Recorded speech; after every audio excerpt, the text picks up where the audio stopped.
और बहुत द्रवाने मधुरमा स्मृते सकल कल्याण भाजनम यत्र जायते పురుషస్తమాజానం నిత్యం రజాం శరణం వరే. ఆకులు రేగుపండు ఆకులు అవి కూడా పెట్టిండో సంతోషం. గజకర్ణికాయ నమః తులసి పత్రం పూజయామి. ఒక్క ఉత్సవాలలోనే వాడాలి తులసి. తులసి ఎప్పుడు వినాయకుడికి వట్టి పూజలో పెట్టు లేదు, నిత్య పూజలు. ఒక్క వినాయక నవరాత్రులలో మాత్రమే పెట్టాలి. అమ్మవారికి గరక పెట్టేది లేదు, తులసి గణపతికి తులసి పెట్టేది లేదు. నిత్య పూజలు ఉత్సవాలలో మాత్రం పెట్టొచ్చని ఉంది, పెట్టొచ్చు. రేగైంది ఉత్తరేణి. నారాయణాయ స్వాహ, మాధవాయ స్వాహ, గోవిందాయ నమః, విష్ణవే నమః, మధుసూదనాయ నమః, త్రివిక్రమాయ నమః, వామనాయ నమః, శ్రీధరాయ నమః, ఋషికేశాయ నమః. పెట్టుండ్రి.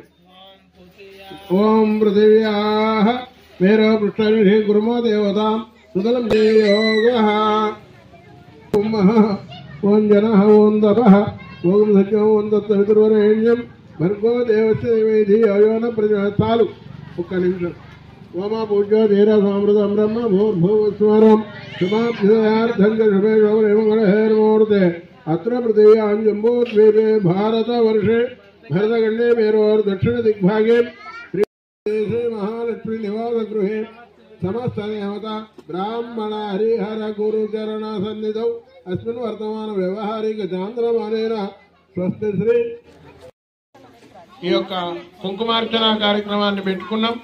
ఆ కుంకుమ సంవత్సరం పాటు మిమ్మల్ని మీ కుటుంబాన్ని కాపాడాలి అని తెలియజేసుకుంటూ, అమ్మ దయ ఉంటే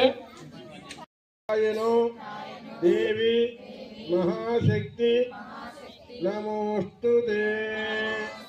మొన్ననే సంవత్సరం పూర్తి చేసుకొని అమ్మవారిని పునరుద్ధరణ చేసుకొని సంవత్సరం కాలం సమన్వితే భయేభ్య సర్వ స్వరూపే సర్వేషే సర్వశక్తి త్రాయణో దేవి మహాశక్తి నమోస్తుతే. సర్వ స్వరూపే సర్వేషు కార్యేషు విఘ్నస్తస్య న జాయతే. శివే సర్వార్థ సాధకే శరణ్యే త్రయంబకే గౌరీ నారాయణ. ఇంట్లో అయితే మాతృమూర్తి అంటే తల్లి సంతోషంగా ఉంటుందో ఆ ఇల్లు గడపాలి, అట్లే ముందుకు పోవాలి. మనకు పిల్లలకు చెప్పే ప్రబోధ కూడా ఆ విధంగానే ఉండాలి అని తెలియజేసుకుంటూ ఇప్పటిదాకా ప్రార్థన చేసుకున్నాం. లంబోదరశ్చ వికటో విఘ్నరాజో గణాధిపః ధూమకేతుర్గణాధ్యక్షోపాలచంద్రో గజాన్నః వక్రతుండశ్వోర్పకర్ణాయ హిరణ్మస్కందపూర్వజः షోడశైతాని నామాని ఎప్పడే శృణుయాద్భి విద్యారంభే వివాహే చ ప్రవేశే నిర్గమే